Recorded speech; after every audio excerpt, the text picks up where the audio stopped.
Hello and welcome to this rather informal Actor Thomas video this week. I was asked by a friend during this week actually to give a list of my favourite Marvel Cinematic Universe films. And so I just started umming and ahhing and I had a look online. And there's obviously an awful lot of them. And so I thought, similarly to like everyone else here on YouTube, I would do a video about it. So, there is a total of 13, there's a total of 13 Marvel Cinematic Universe films.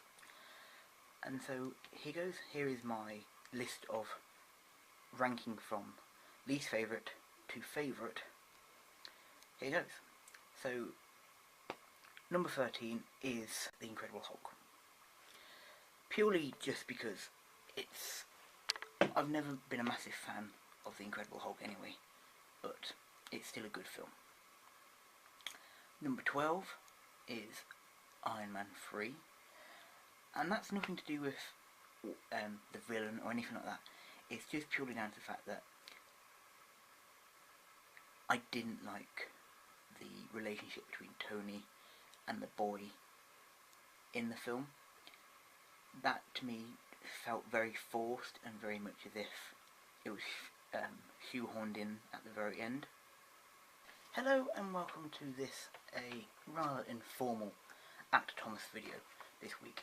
I was asked by a friend during this week actually to give a list of my favourite Marvel Cinematic Universe films. And so I just started umming and ahhing and I had a look online, and there's obviously an awful lot of them. And so I thought, similarly to like everyone else here on YouTube, I would do a video about it. So, there is a total of 13, there's a total of 13 Marvel Cinematic Universe films. And so, here goes, here is my list of ranking from least favourite to favourite. Here goes. So, number 13 is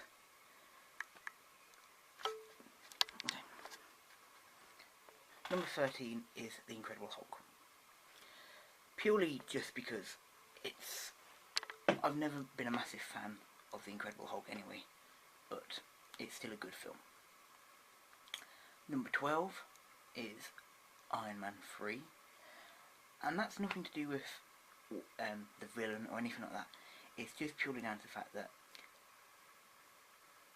I didn't like the relationship between Tony and the boy in the film.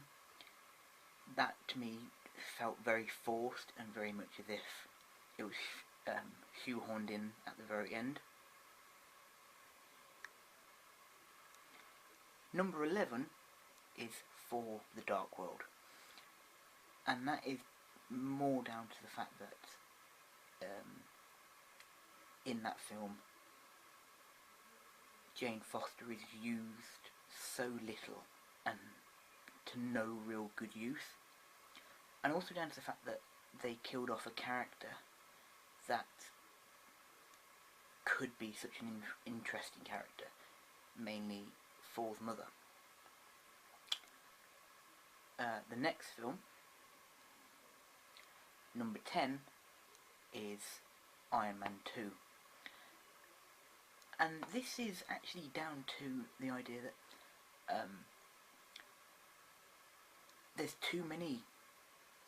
there's kind of like too much going on in this film.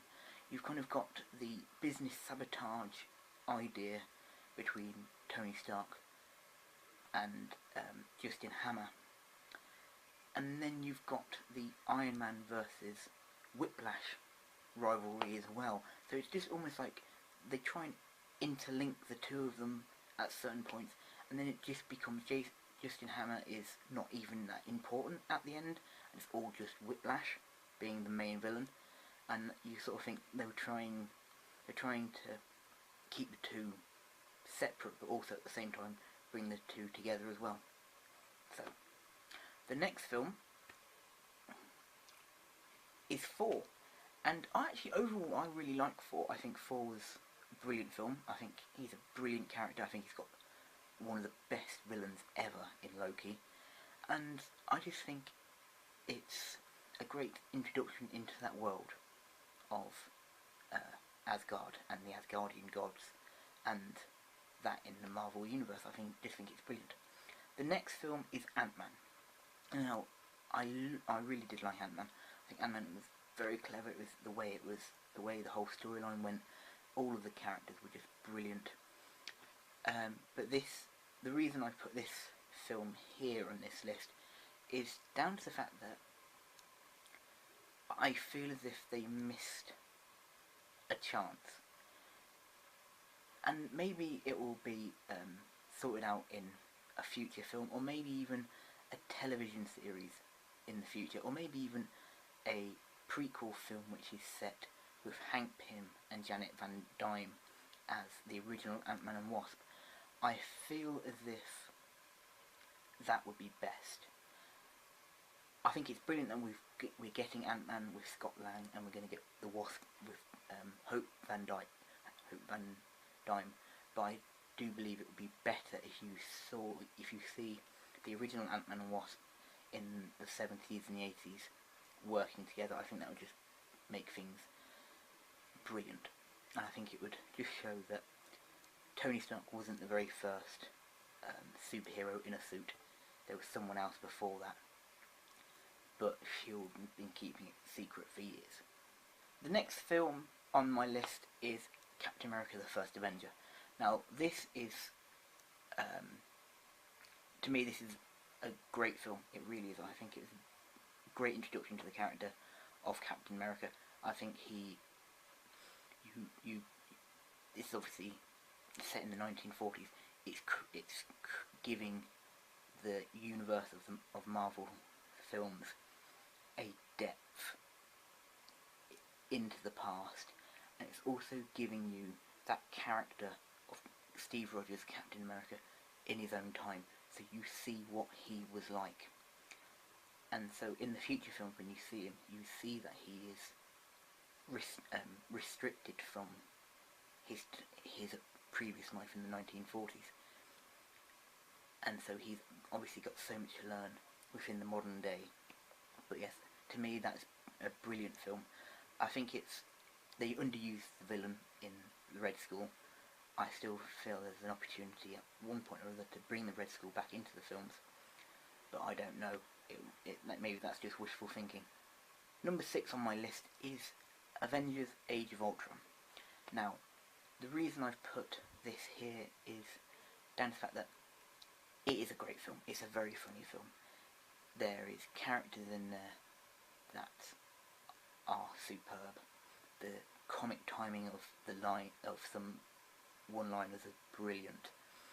The relationships that are formed in this film, particularly between the Scarlet Witch and Hawkeye, I think are superb.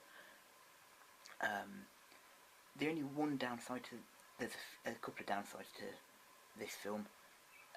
My particular dislike of the relationship between Bruce Banner and Romanoff. I don't think that's appropriate. I don't think it's necessary in this film.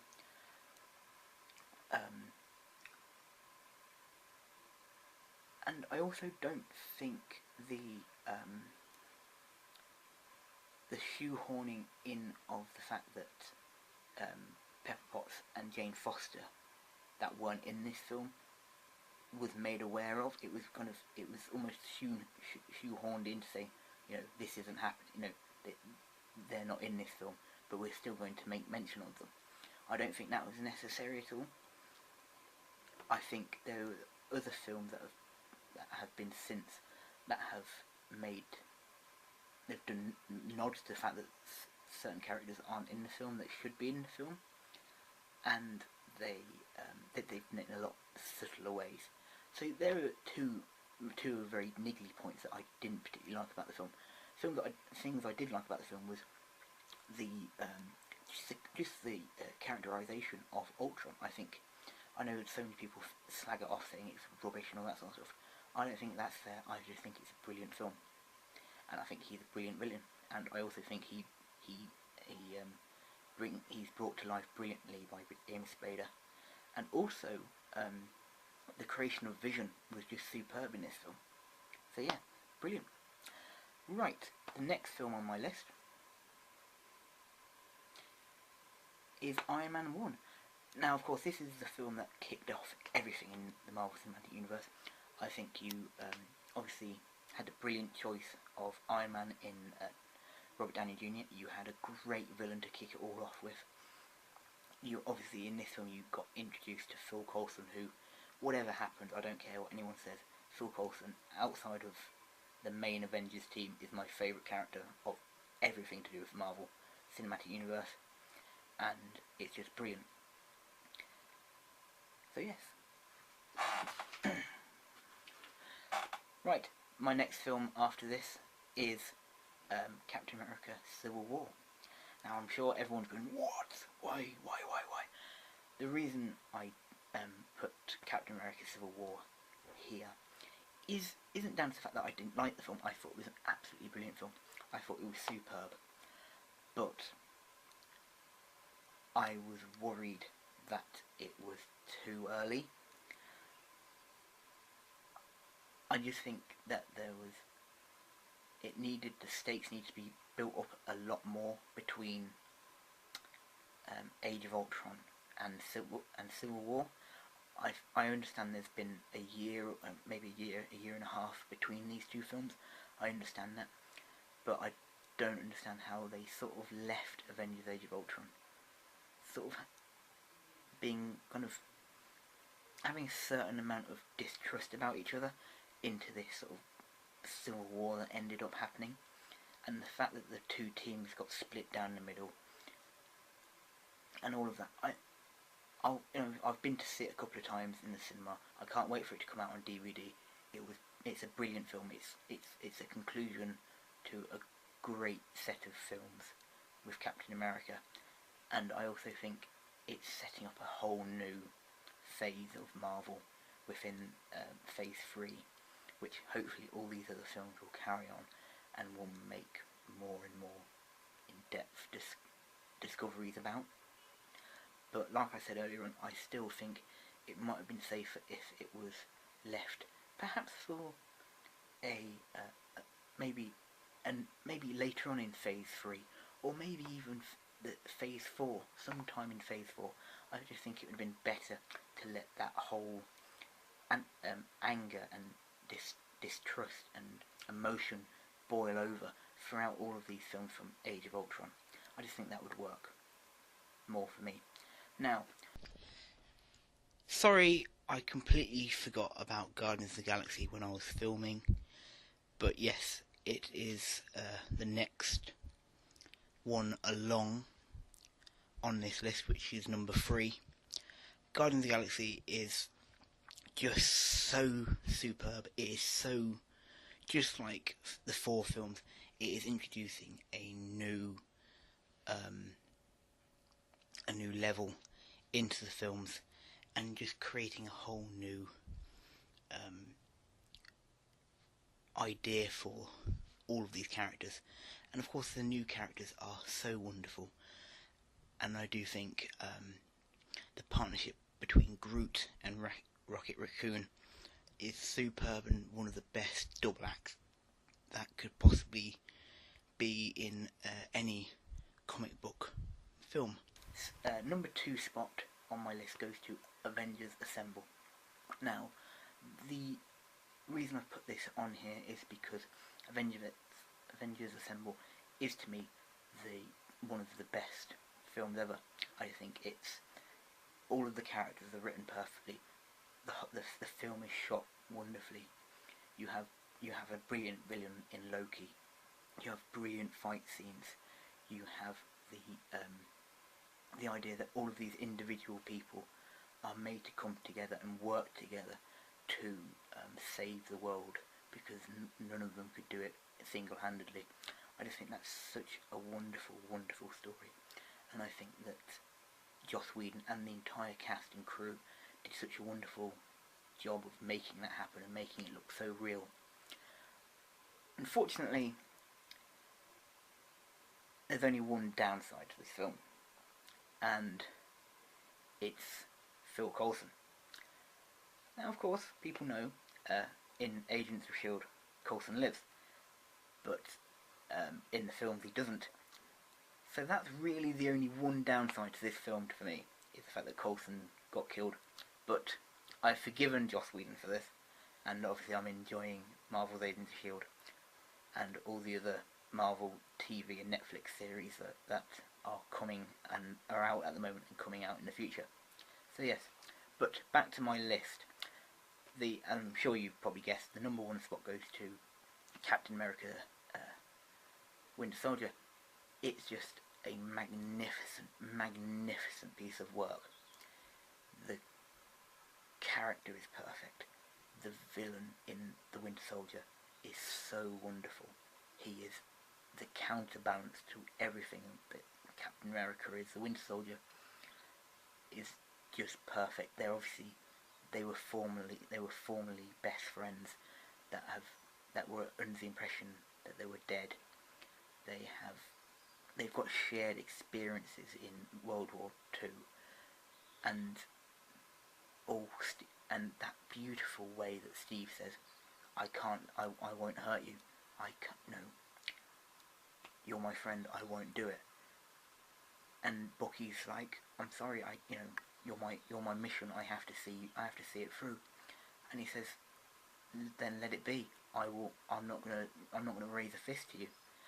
And it's just that beautiful, heart-wrenching moment when you see it in his eyes, where he realises, I can't do it either. And it's so wonderful. And also all the new characters like Sam Wilson as Falcon, I think that dynamic with Captain America is brilliant as well. I just think the whole thing was superbly written and superbly acted.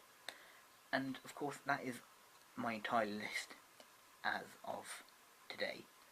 Of course, over the next few years you've got Doctor Strange, you have Spider-Man, you have Ant-Man and the Wasp, you have Black Panther, you have Captain Marvel, you have Ragnarok, then you've also got the two Avengers films that end phase 3. Of course, unfortunately, by the sounds of it, the Inhumans film has been put back to most likely sometime in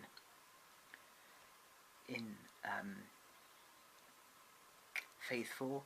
But either way, I just hope that we get to carry on with the Inhumans in Marvel's Agents of S.H.I.E.L.D. They've brought in some wonderful characters in that show. And I also think now that there are just the future of Marvel Cinematic Universe is going from strength to strength. Of course, you've also got Agent Carter, which was a superb show on ABC, which is such a cleverly written show, and it obviously brings in more from the past with the 1940s, and it could have hopefully have went into the 1950s as well. Unfortunately, that doesn't seem as if that's going to happen. But then, of course, you've also got all the Netflix shows like Daredevil, Jessica Jones, Luke Cage, Iron Fist, all wrapping up into the Defenders, plus The Punisher. These are gritty shows. And so yes, this is the end of that. And plus, of course, then you've got the Marvel Titan comics, which obviously help flesh out those characters and universe. So yes, I just want to say thank goodness and thank you so much for Marvel and Kevin Feige for creating this wonderful universe of films and the TV shows and the tie-in comics, and of course just Marvel Comics in general for creating such wonderful, wonderful characters. So yes, I hope you've enjoyed this video. I shall see you next time.